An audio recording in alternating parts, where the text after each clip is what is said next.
And we're live with West Coast Sports Debacle. This is Jeremiah Hamilton and David Lott. now we're here to talk about the Los Angeles Rams draft.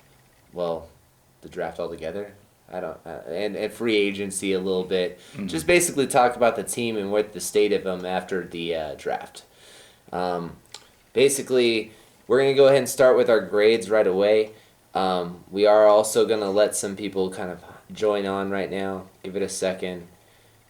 We got Brent on there and Brittany. Thank you guys for joining on. Give ourselves a little bit longer. But basically, if you don't know us already, we're on Summit Pass Studios on YouTube. Also, as well, we're going to have all these with more graphics. Kind of funny that recently the graphics part of my last video. You have to watch the last video to kind of catch on to what I'm talking about. But anyways, we're going to get straight to the Rams right now. First round pick actually did not happen for the Rams. They traded it away for Brandon Cooks. And that's what's going to start my draft grade for them. I'm going to say that they get a solid B-. I'm not too happy with that trade in particular. And also the Marcus Peters trade as well. Kind of a wasted pick when you got a good trade with Talib in the 5th round for a 5th round pick. So kind of a waste in my opinion. But David, what's your take on this? My take on this is in regards to Brandon Cooks, I feel like that was a tremendous trade in their part. He had a down year for him in New England, which actually would be a good year for many receivers. And his style of play is very vertical downfield, which is not New England's game. They like to run the ball through the air, where the Rams are beginning to air it out, very similar to how the Chargers are becoming and have been. Well, it makes sense on the West Coast, the better weather conditions, more chances at domes and better weather will significantly increase passing games. So, and getting Goff in the draft a couple years ago also probably helps that game a little bit. And Sean McVay is an offensive guru, kind of like a John Gruden. Right. Yeah. Also, their 2nd round pick was that Marcus Peters trade. What's your take on that Marcus Peters trade, actually? I have mixed feelings on it, honestly. As a Raiders fan, I got to see him play against my team twice a year. And I just saw, kind of like Aqib Talib, I saw a real bad attitude problem. When he's on the field, he's a great player, Pro Bowl player. But I think at a certain time it becomes a distraction to the team. Very similar to how Terrell Owens was a couple of years back, Odell Beckham this past year. I think while he's on the field, I think he'll be very strong. I just would not be surprised if him or Aqib Talib get suspended at some point throughout the year. And that's kind of my thought on it, too, is that those two in tandem back there, and then they brought in Ndamukong Suh, too, in free agency. That's a lot of attitude issues. It could create for a very volatile situation for Sean McVay, a very young coach to have to deal with. But the talent's there. Right. The talent is definitely there. If everything can come together and gel together, this would be a great team. It could be reminiscent of almost how the Philadelphia Eagles went to the Super Bowl last year. I think that they're very talented, and going forward, I just honestly still think that is a wasted trade with the Cooks trade mostly. And then Peters, the attitude issues. Right. Mainly attitude issues. Right. So, I mean, like I said, like with the Cooks thing, I wouldn't be surprised if this year he's not a top 10 receiver in all of football. Or I cannot say the same thing for the other two. They keep Talib, trading him for a 5th. That's a steal, and I like that trade a lot. The Peters one, on the other hand, I think they could have done without. I think they could have addressed other needs through the draft than that. And if they wanted to get a corner, they could have done that with the 2nd round pick minus the distractions. A younger one, cheaper, all the above. Is not going to be a contract dispute at the end of the season and stuff like that too. Right. Big concern for me too is that is also a 4th round pick that they lost as well in that Marcus Peters trade. Correct, yeah.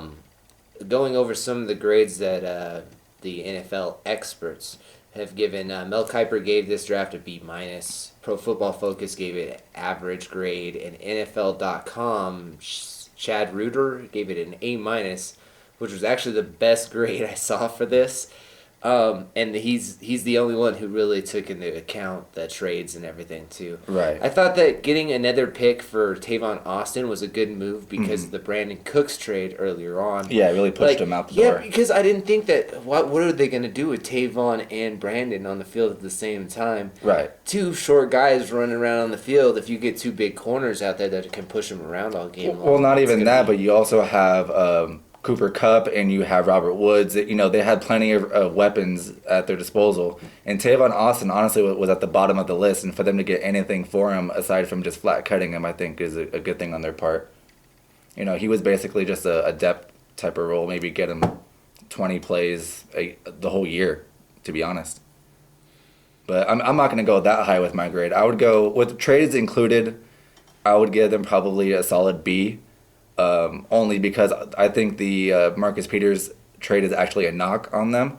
But the moves that they made this offseason are tremendous, and I think they'll be actually fighting for a title this year to win it all. Yeah, and Seahawks are crippled right now. 49ers are the up-and-coming team, and the Cardinals drafted a quarterback, but that's not really... I don't know if that's really going to be enough for them to really kind of rival them. No. And losing Tyrann Mathieu to, like, the Honey Badger, you know, you can't lose. If you lose the Honey Badger, you're gonna pretty much. Right. All right, but we're gonna go ahead and get on to their other draft picks. They got their first pick in the third round, number 89th overall, and that's Joe Noteboom or Notebomb. I think it's Noteboom. Yeah. He's gonna boom through some people this year. Yeah, he is. This guy's a 6'5", 309-pound player, and he's played both sides too. So. Right. His first 2 years at TCU, he played at right tackle. His junior, senior year, switched to left tackle, so that's showing diversity right there. I think that's going to be a good person to have on the offensive line that I think is probably going to start day one. And you know, he was quite dependable, too. He didn't really actually get injured at all. Right. And so that's really good coming out of college because most guys have little nagging injuries here or there that end up plaguing him through their first seasons into the NFL until their strength and conditioning can finally get up to par. I really think that this is actually my favorite pick because anything that can protect your quarterback is a good thing. And the more offensive linemen you can have, the big guys in the league, they don't exist. Like those maulers. Yeah, you don't get big guys all the time. Like, you're more likely to find a 5'9" guy in this world than you are a 6'5", 309-pound dude. Right. It's just not. And the thing that you haven't even touched on yet is the fact that he ran a sub 40-yard dash. And so when you got a big guy like that moving that fast, you know, he could be, you know, handing out the pancakes. Oh, especially getting Gurley some room with that zone blocking scheme that they have there. That's going to be pretty good. Yeah. I mean, it's going to be hard to stop that offense this year between Gurley and the air attack that they have. Yeah, and, you know, their left tackle's getting old. He's about 36. Is that Whitworth? Yeah, Whitworth is about 36. And then their right tackle, I think it's Havenstein, can be... apparently he's going to be an unrestricted free agent next year. So that makes sense to get a tackle to kind of fit into this situation. And it sounds like the general manager said that he was a lucky guy. So that's actually quoting from ESPN, just so that they're quoted. I don't want to really get in trouble 100% by this. But yeah, we'll go into round 4, and that was, who was that? Brian Allen, center out of Michigan. Oh, yeah, another offensive lineman. I really do find that this could be a good year for them because of the line that they're going to have. I noticed that top-tier teams, if they have offensive line struggles and depth, that's where they really have that makes their season. It makes or breaks it. Well, look at the Cowboys a couple of years ago when, you know, we could have been 1,000-yard rushers behind that offensive line. And yeah, anybody could have been. You could have taken my grandma in a wheelchair and just had her pushing herself down the field, and she would have scored at least 10 touchdowns. Right, easily. I'd start her in my fantasy team. Easy. Behind that offensive line is ridiculous. Right. And so they're kind of creating the same Mauler look with a Michigan State center, huh?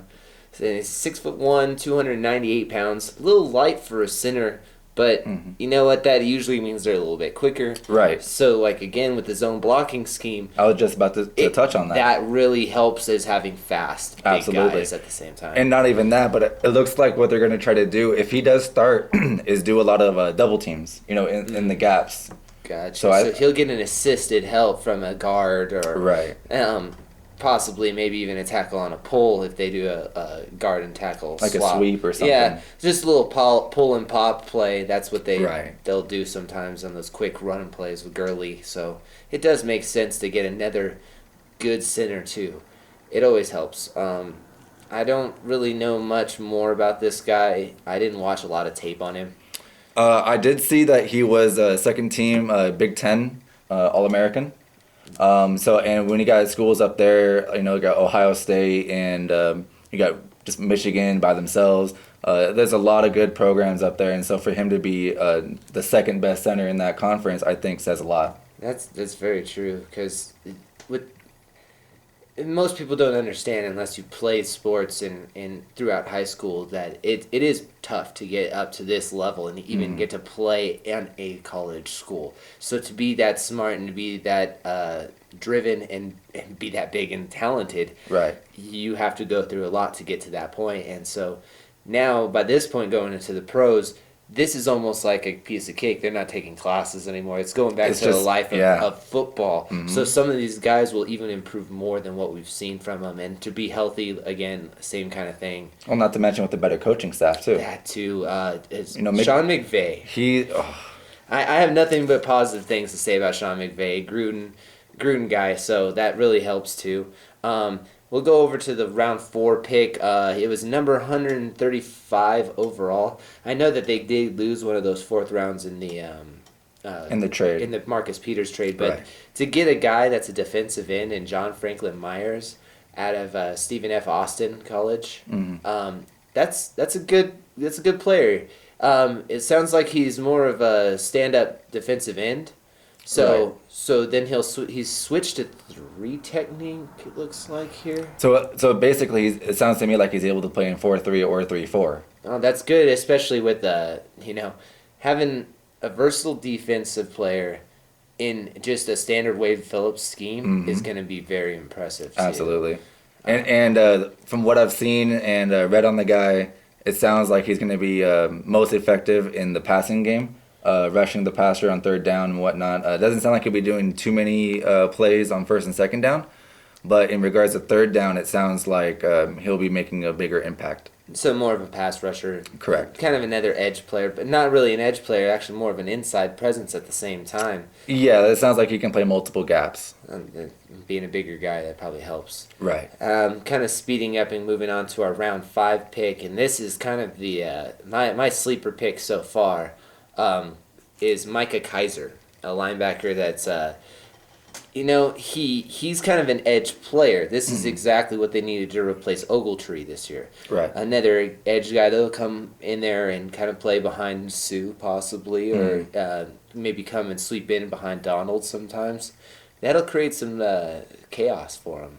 Yeah, I definitely agree with that. I think getting the Sue and Donald in there, if they can stay healthy, it's going to make these younger linebackers, their learning curve speed up tremendously. They don't have to be shedding blocks, they're just making tackles. Exactly. Faster play. And it makes it easier for Wade Phillips, too, to have these guys running around and be free because the 2 double teams are going to happen on that line. And if they don't, that one of those guys is going to wreak havoc. Exactly. I mean, you can't not double team Sue and you can't not double team Donald. And so if they send any sort of a blitz, that's a free rusher right there. Yeah, and then as a quarterback, I'd be, pooping bricks at this point. Right.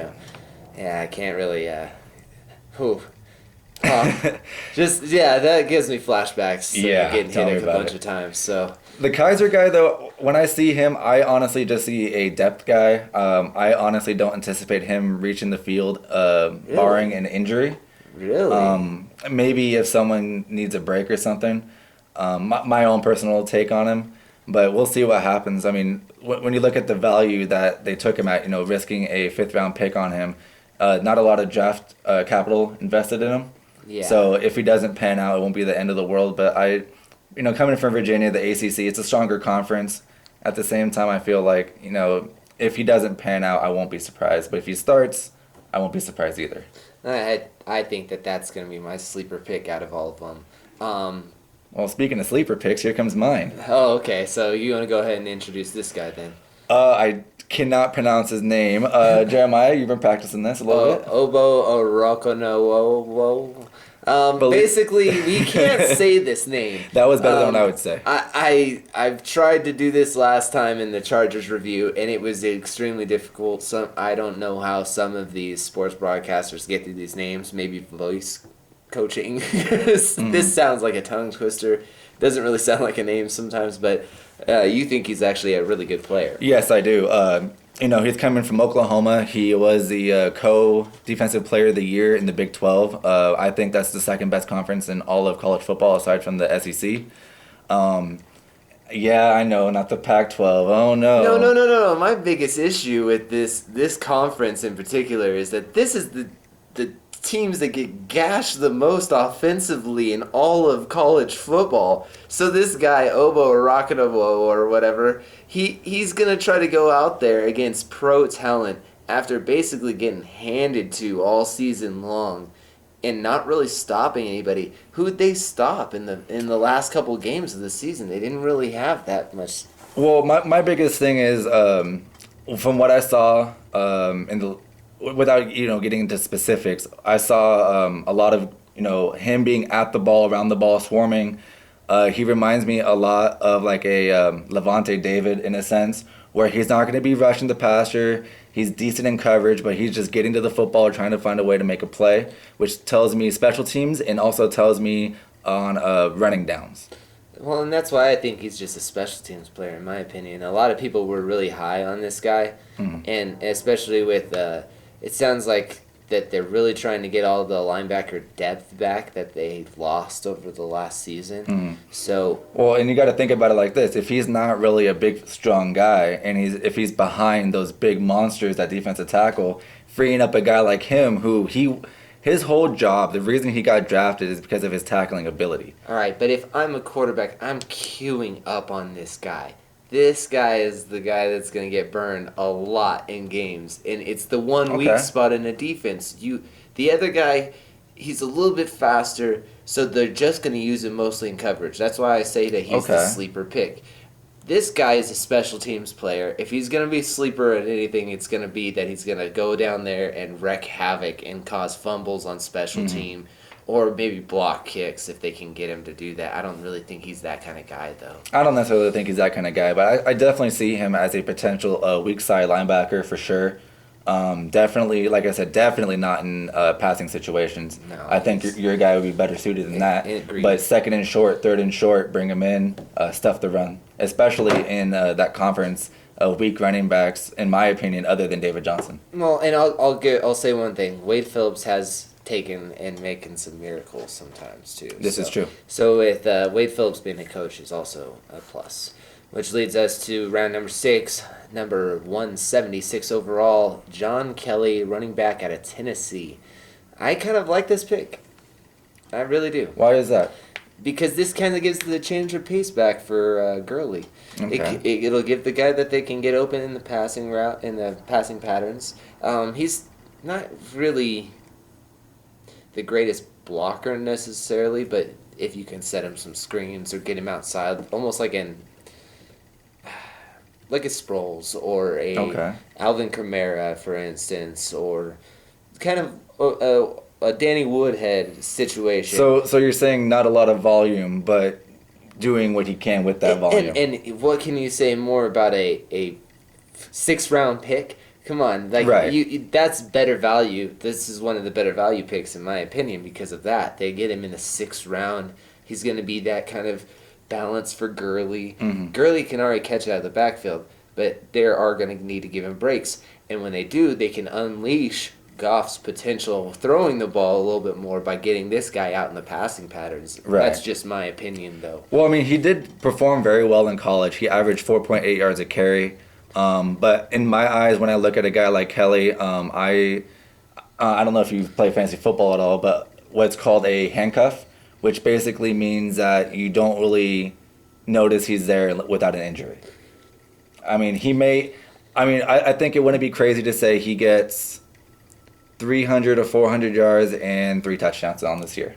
And that's all they're going to need out of Right. him, though. That's the Right. value of this pick, is that he can be an instant contributor. It's not really a big burner, but he's Right. going to make an impact on the team, even if it's on special teams. Of course. You know, maybe going down the field on kick returns is a That's a possibility as well. you know. And playing behind Gurley, you know, he's a workhorse. He's a 3-down back, and so it will give Kelly a chance to really learn the offense and progress into that role that he really can become. I just think for the short term, not so much. Long term, I'd look out for him for sure. In round number 6, they also picked a tackle at 192 overall, Jamil Dimby. 6'5", 319 pounds, 4-year starter at left tackle. So he's just a left tackle. He's not a guy that can switch back and forth. Right. But like we said earlier, their guys are getting older, and some of them are getting Absolutely. open for free agency. It's good to start developing now behind the older talent, so they have a mentor figure to kind of understand where they're going to be in a couple years. And maybe it'll kind of mellow him out and get him into the league. And just they might even move his position around. You know, maybe try him at right tackle, or maybe kick him inside to the guard position. Yeah, it is notorious to move tackles to guards. Right, especially in you know, NFL. right. Especially with that zone blocking scheme. I think that it really helps too, because they're getting those big guys to pop on you or hold somebody inside on that double team with the center. The center can help identify, but now you have a guard that can really throw the defensive tackle around. Especially a when they're little going to be sliding to the power side, so he's going to be either getting a double team or he's going to be on the back side. As long as he doesn't give up that block, he'll be good to go. And one-on-one blocking is Absolutely the best thing that you can do sometimes for a lineman. Number 6 also, wow, they had a couple of number 6 picks here. Yeah, they did. Yeah, that sounds like they made some trades or got some reimbursement somewhere. We'll have to look into that later on. We'll Right. talk about that on another Rams video, though. But Sebastian Joseph, the defensive tackle out of Rutgers. Rutgers isn't really a school that I'd identify with football too often. No, not particularly. I mean, you get a player here and there, but I mean, he's 6'4", 304 pounds. That sounds like, I mean, when you got a guy like Sue and a guy like Donald and defensive tackle, you know, I would say that there's not many people in the entire NFL that would potentially start over either one of them. But at the same time, I think that he would be a good depth position, someone that they can bring in To give him a breather. and for either one, you know, because, you know, they're going full speed every play, as you see. You know, Donald is one of the best players in all of the NFL. So for them to go that hard over the course of the season, they're going to need some depth at that position for sure, and especially in case if they have an injury. And that's highly likely. NFL, there's always somebody hurt. And King is a little bit older now, too. Aaron's Yeah. not as old, but with as many contract issues as that he's had so far with this team, Right. I think that him and Mac, aren't they tied to like the contract layoff right now? Like they're not showing up for camps right now, too? That's the word. I haven't heard too much on Donald. I know more on Mac, but we'll get into that when we talk on the Raiders later on. And speaking of that, stay tuned. Later on today, we will actually be going over the Raiders. And then on YouTube later on, same thing, but with more graphics. Graphics. All right. So, yeah, it's number 6 also. Wow. Like I said, lots of number 6s. 205 overall, Travion Young, defensive end, Louisville. Now, this is another guy that could be a defensive end rusher type player with, like I said, it's all about Wade Phillips and how he utilizes this young talent. So Right. I definitely see him as a special teams role for sure. Yes. Probably on kickoff and punt. You know, going down there trying to make a play. block or maybe even on field goal block unit too. Perhaps, yeah. Yeah, up the middle to give Donald a rest or some of the other players that are defensive ends. On this team. Definitely. I don't know enough about the Rams, ladies and gentlemen. If you know a little bit more about some defensive end players, go ahead and comment it for us so that we can kind of get some updates too from you guys. We also want to some comments from you guys on what you guys think of the video so far, and we're gonna go over the last couple picks here. But feel free to comment, and if you think that we're annoying, tell us too. I don't care. It's awesome. Like I really enjoy just talking football, and I hope you guys all enjoy it too. So going to our round 7 pick, finally out of the 6th round. Oh my gosh. They had so many picks in that 6th round. It must have been McVay's favorite number growing up, number 6. Who else had a pick in the 6th round, apparently? It doesn't sound like there's very many So left. it went rounds 1 through 5. The Rams had all round 6, and then they continued on with the draft. Exactly. And everybody's just like, what happened? Did they just rob us all? No. This all happened normally. This guy I'm actually pretty excited for. Traven Howard, linebacker out of TCU. He's he led the team in tackles at TCU 3 consecutive years. A lot like the guy I spoke of earlier, the guy, I cannot pronounce his name at all.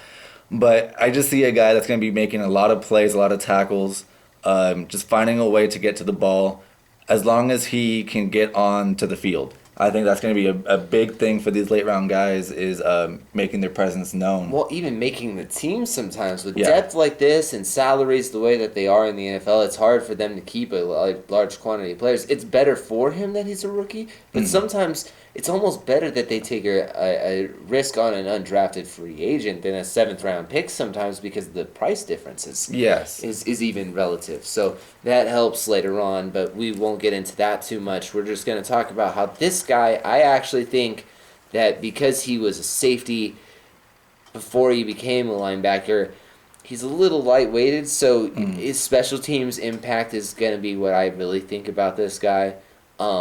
If he even makes the team at all. I'm sorry, Traven, if I don't know you, but I'm sorry that if you are getting a chance, go for it, man. Play your heart out because you're going to need to because this is a good team. Well, the thing about Wade Phillips' defense, though, that I've seen over the years, that it really promotes good tackling linebackers to excel. So I think those undersized linebackers may actually have a very good role in that defense. Just like over in Denver, how they had some of those undersized linebackers that ended up having high impact. And then they got some better guys in there like Ray. But then he ended up getting phased out too. So last pick of the draft for the Rams, Justin Lawler, a defensive end out of SMU. This guy, I honestly don't know too much about him. He's a 7th round pick. Yeah. I mean, to be honest, he'll be lucky to make the team. But good luck. I'm pulling for you. Yeah, same. He had 9 sacks and 15 tackles. Tackles for loss. Tackles for a loss. And then 10 quarterback hurries during his senior season. So that's actually pretty good. Yeah. Not great for a defensive end, though. And if he's a 3-4 guy like Wade Phillips likes, maybe he's got a shot. If they like the spunk or something about him, that an intangible that he brings to the table later on, maybe leadership, that might be his chance to make the team. Well, one thing he does have going for him is that last year he was first team All ACC. Yeah. So to find someone like that in the 7th round is, to me, a good pick for sure. At least, I mean, if you're gonna take a shot on someone, you might as well do that. Exactly, and that's basically what the 6th and 7th round picks are. They're just shot guys. They're getting a shot. They're not necessarily gonna make a team. They're not necessarily gonna be the impact player that you're expecting. There's only so many Tom Brady's you're gonna find in a draft. There's only so many guys in these back ends of the draft that are just gonna come out of nowhere and surprise you. Like, you're not gonna find a lot of big time talent just kind of in the later rounds because they've already scouted. This is a very in-depth process that they really pay attention to all the details from character issues all the way down to like their physical attributes and kind of their tendencies even. Are they a lazy player? Are they not a lazy player? So I do genuinely think that they did improve their team this offseason so far. I can't wait to see what happens going into it if the contract disputes later on go on between Peters and Talib, what happens after this? Going up. Oh my gosh, there's going to be insane amounts of problems after this season. It's Super Bowl or bust basically for this team. Right. And with that being said, this time next year, if we're talking about the reigning champions being the LA Rams, I would not be surprised. I can honestly count on one hand teams that I genuinely feel are not just better than them, but just are as good as them.